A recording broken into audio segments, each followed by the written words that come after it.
नमस्कार। तो वो सच ही कहा है किसी ने कि वक्त से ज्यादा और वक्त से पहले कभी किसी को नहीं मिलता।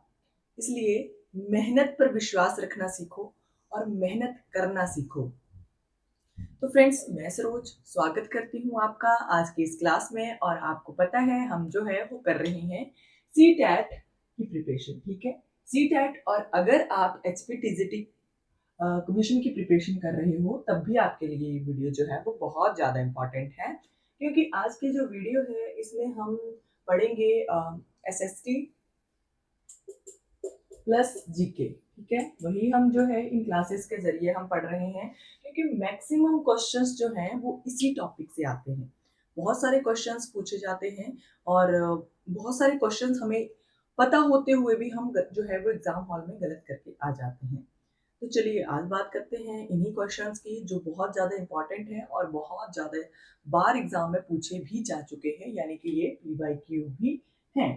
ठीक है, तो अगर आप सी टैट या एचपीटीजीटी कमीशन के अलावा भी किसी और एग्जाम की प्रिपरेशन कर रहे हो तब भी आपके लिए ये वीडियो इम्पोर्टेंट है, क्योंकि ये एक तरह से जीके के क्वेश्चंस ही हैं और एसएसटी से रिलेटेड ये क्वेश्चंस हैं। ठीक है, तो आपने अगर अभी तक मेरे चैनल को सब्सक्राइब नहीं किया है तो प्लीज चैनल को जरूर सब्सक्राइब करें। वीडियो बहुत ज्यादा लंबा नहीं होने वाला है, तो वीडियो को भी एंड तक जरूर देखना है और अपने फ्रेंड्स के साथ वीडियो को जरूर जरूर शेयर करना है, ताकि वो भी इस क्लास का जो है वो बेनिफिट जो है वो ले सके।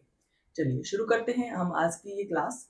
तो आज की क्लास का जो फर्स्ट क्वेश्चन है वो रहने वाला है कि भारत की सबसे गहरी बंदरगाह कौन सी है। ठीक है, सबसे गहरी बंदरगाह बतानी है, सबसे जो आप कह सकते हो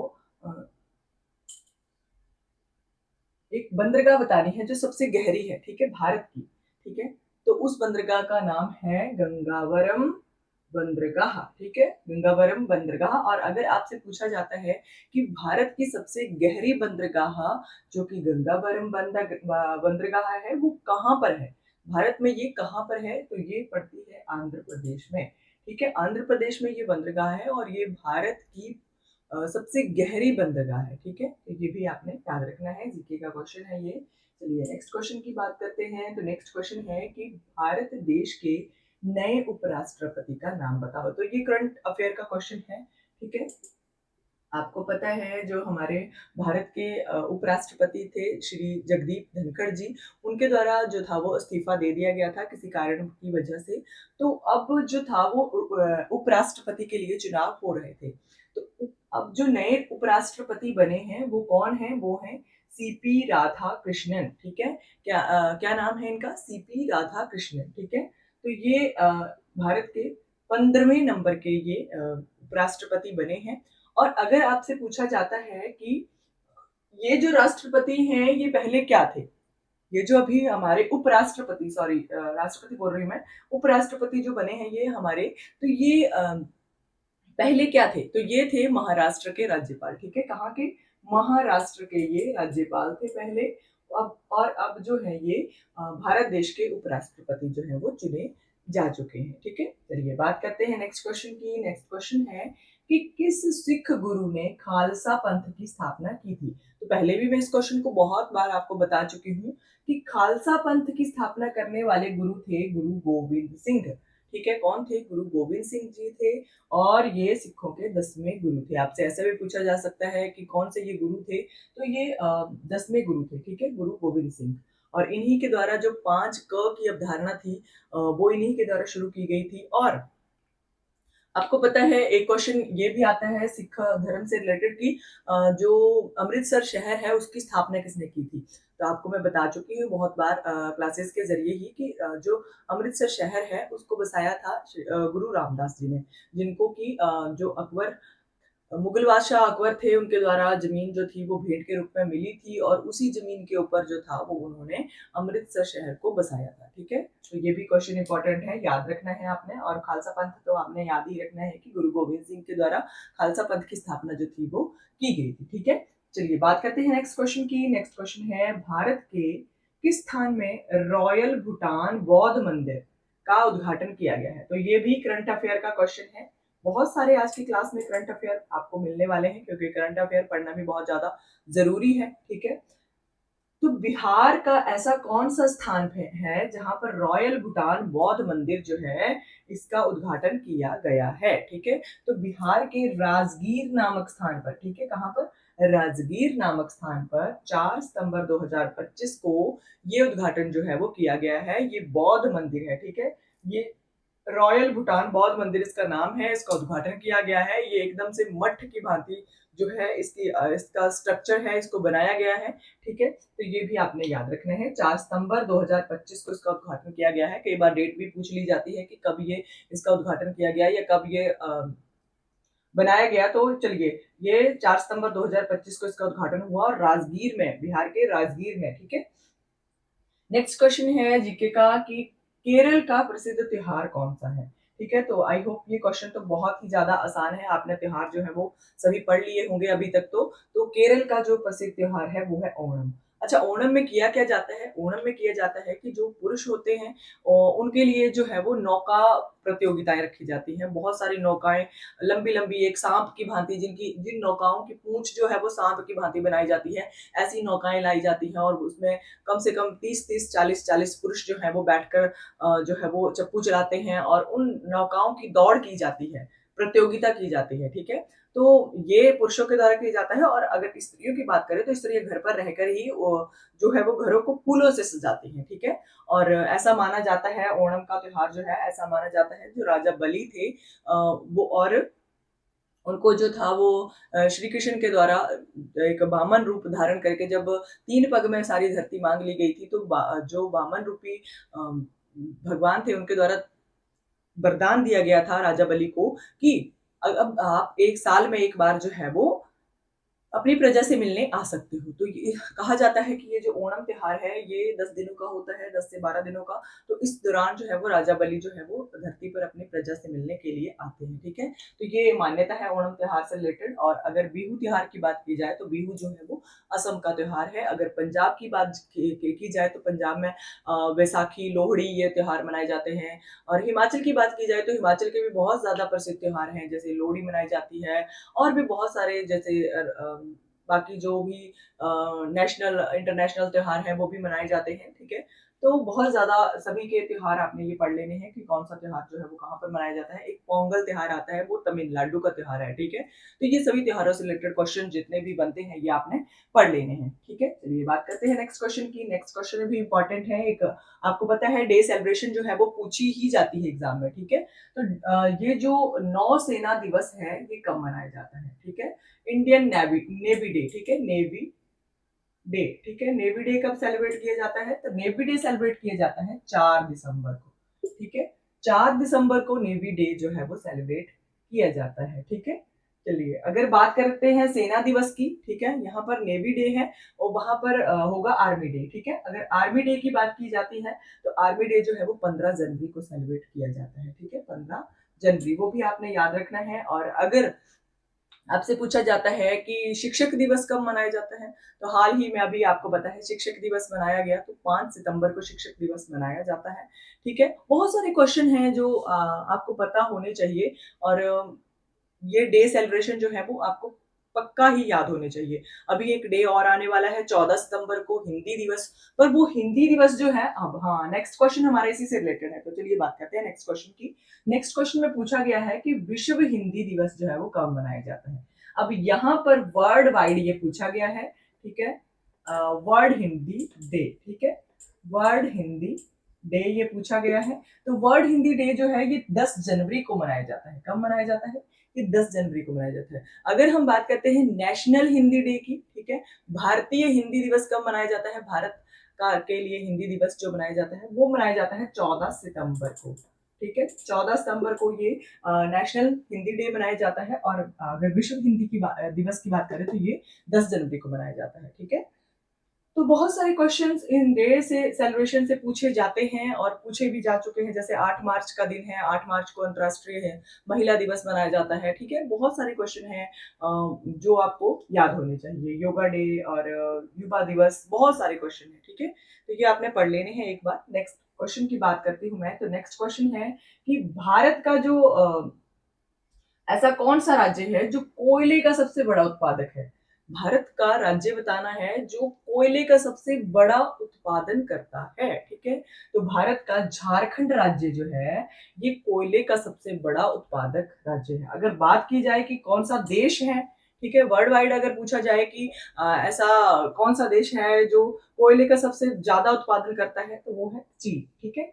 चीन में सबसे ज़्यादा कोयला जो है उसका उत्पादन जो है वो किया जाता है, ठीक है? तो भारत में याद रखने हैं आपने झारखंड, और अगर देश की बात की जा रही है तो चीन आपने नाम याद रखना है, ठीक है? नेक्स्ट क्वेश्चन है कि भारत में श्वेत क्रांति, ठीक है? श्वेत क्रांति का श्रेय किसे दिया जाता है?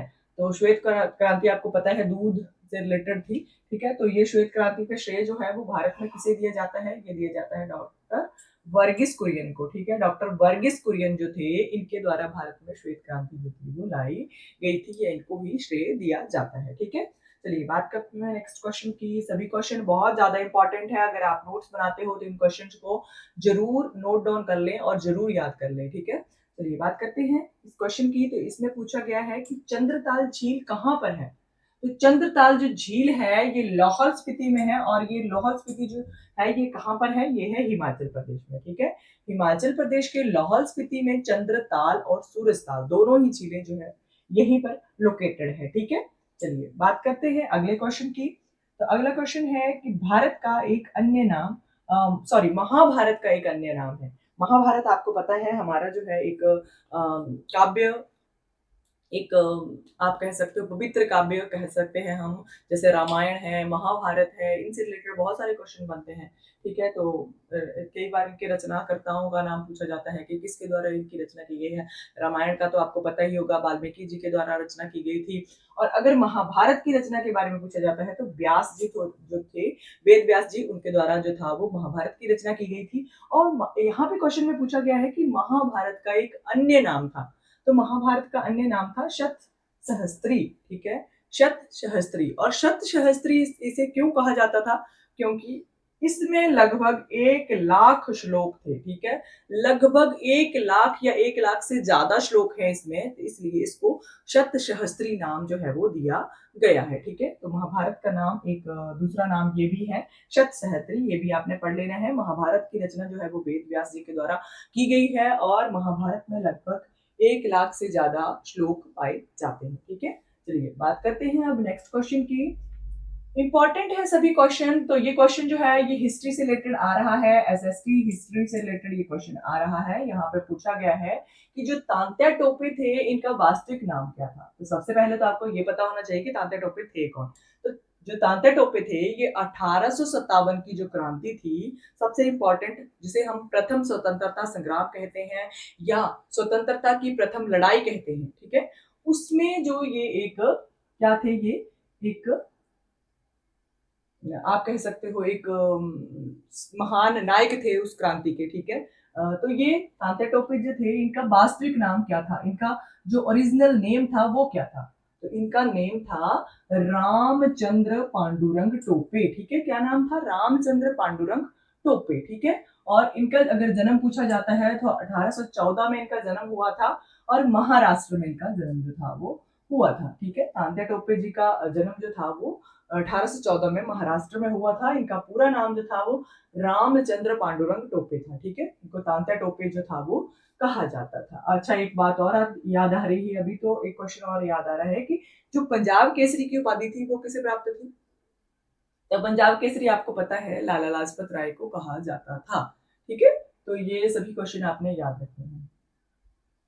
नेक्स्ट क्वेश्चन भी हिस्ट्री से ही रिलेटेड है, ठीक है? मॉडर्न हिस्ट्री से रिलेटेड ये क्वेश्चन आ रहा है कि भारत छोड़ो आंदोलन की शुरुआत किसने की थी? और यकीन मानिए ये क्वेश्चन जो है ये बहुत बहुत बहुत बार एग्जाम में पूछा जा चुका है, और बहुत ज्यादा इंपॉर्टेंट ये क्वेश्चन जो है वो होता है, ठीक है? तो ये भारत छोड़ो आंदोलन जो था इसकी शुरुआत किसने की थी और कब की थी?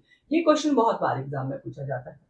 तो भारत छोड़ो आंदोलन महात्मा गांधी जी के द्वारा शुरू किया गया था, और ये 8 अगस्त 1942 में, ठीक है? 8 अगस्त 1942 में, यानी कि 8 अगस्त 1942 में ये शुरू किया गया था। और आपसे एक क्वेश्चन और पूछा जाता है कि ये करो या मरो का नारा जो था ये किसके द्वारा दिया गया था और कौन से आंदोलन के दौरान दिया गया था? तो ये जो करो या मरो का नारा है, ये महात्मा गांधी जी के द्वारा इसी आंदोलन के दौरान दिया गया था। भारत छोड़ो आंदोलन के दौरान ही करो या मरो का नारा जो था वो महात्मा गांधी जी के द्वारा दिया गया था।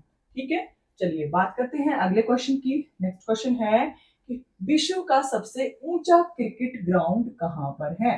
ठीक है, जीके का क्वेश्चन है ये, पूरे वर्ल्ड का पूछा गया है। तो विश्व का सबसे ऊंचा जो क्रिकेट ग्राउंड है ये कहां पर लोकेटेड है, तो ये है चायल में। ठीक है, चायल हम बोलते हैं, चायल बोल देते हैं। और ये जो लोकेटेड है ये सोलन में है, हिमाचल प्रदेश के एक जिला है सोलन, वहां पर ये लोकेटेड है और इसको चैल या चायल बोला जाता है। और अगर आपसे इसकी ऊंचाई पूछी जाती है समुद्र तल से, तो ये है लगभग 2444 मीटर ऊंचा। ठीक है, लगभग 2444 मीटर ऊंचा है ये। और ये हिमाचल प्रदेश के सोलन जिला के चैल में स्थित है। ये विश्व का सबसे ऊंचा क्रिकेट ग्राउंड है। और अगर आपसे पूछा जाता है इस क्रिकेट ग्राउंड की स्थापना किसके द्वारा की गई थी, तो पटियाला के जो महाराजा थे भूपेंद्र सिंह, उनके द्वारा ये स्थापित जो था वो किया गया था, विश्व का सबसे ऊंचा क्रिकेट ग्राउंड। ठीक है, तो ये जीके का क्वेश्चन है, बहुत अच्छे से मैंने आपको बता दिया है, तो ये पढ़ लेना है आपने। ठीक है, समुद्र तल से इसकी ऊंचाई 2444 मीटर है, सोलन में है, जो कि सोलन जो है ये हिमाचल प्रदेश का एक जिला है। और इस जगह का नाम जो है जहाँ पर ये क्रिकेट ग्राउंड लोकेटेड है, इस जगह का नाम है चायल। ठीक है, ये चैल बोला जाता है, ये चाइल्ड बोला जाता है, एग्जाम में इसी तरह से लिखा गया होगा। ठीक है, चलिए बात करते हैं नेक्स्ट क्वेश्चन की। नेक्स्ट क्वेश्चन भी जीके का ही क्वेश्चन है कि विवेकानंद रॉक मेमोरियल जो है ये कहाँ पर स्थित है। तो विवेकानंद जो रॉक मेमोरियल है ये तमिलनाडु में स्थित है। ठीक है, भारत के तमिलनाडु राज्य में स्थित है। ठीक है, तमिलनाडु में ये विवेकानंद रॉक मेमोरियल जो है वो स्थित है। ठीक है, आगे नेक्स्ट क्वेश्चन है कि नागालैंड की आधिकारिक भाषा क्या है। तो नागालैंड की जो आधिकारिक भाषा है ये है अंग्रेजी। ठीक है, ये आपने याद रखना है, नागालैंड की आधिकारिक भाषा इंग्लिश है, यानी कि अंग्रेजी है। ठीक है, इंपॉर्टेंट है ये क्वेश्चन। इसी तरह से एक क्वेश्चन और था कि लक्षद्वीप की आधिकारिक भाषा क्या है। तो लक्षद्वीप की जो आधिकारिक भाषा है वो है मलयालम। मलयालम, ठीक है, मलयालम और अंग्रेजी दोनों ही वहां की जो आधिकारिक भाषाएं हैं। ठीक है, लक्षद्वीप की और नागालैंड की अगर आपसे पूछी जाती है तो वो अंग्रेजी। ठीक है, तो नेक्स्ट जो क्वेश्चन था वो था किस राज्य को भारत का कोहिनूर जो है वो कहा जाता है। तो ऐसा कौन सा राज्य है जिसको भारत का कोहिनूर जो है वो कहा जाता है। तो आपको पता है भारत के हर राज्य को कुछ ना कुछ जो है वो नाम दिया गया है, जैसे पिंक सिटी का नाम दिया गया है जयपुर को, और भी बहुत सारे नाम जो है वो दिए गए हैं। तो जो भारत का कोहिनूर कहा जाता है ये आंध्र प्रदेश को कहा जाता है। ठीक है, आंध्र प्रदेश को कहा जाता है। ठीक है, भारत का कोहिनूर। ठीक है, ये भी आपने याद रखना है। नेक्स्ट क्वेश्चन है कि बौद्ध धर्म की कौन सी दो परंपराएं थी। आपको पता था जो बौद्ध धर्म है। तो आई होप कि आज की क्लास के आपको सभी क्वेश्चन जो हैं वो इम्पोर्टेंट लगे होंगे और सभी क्वेश्चन बहुत ज्यादा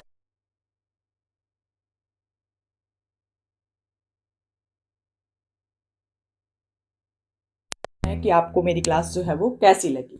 ठीक है, तो आज की क्लास के लिए बस इतना ही। Thank you for watching.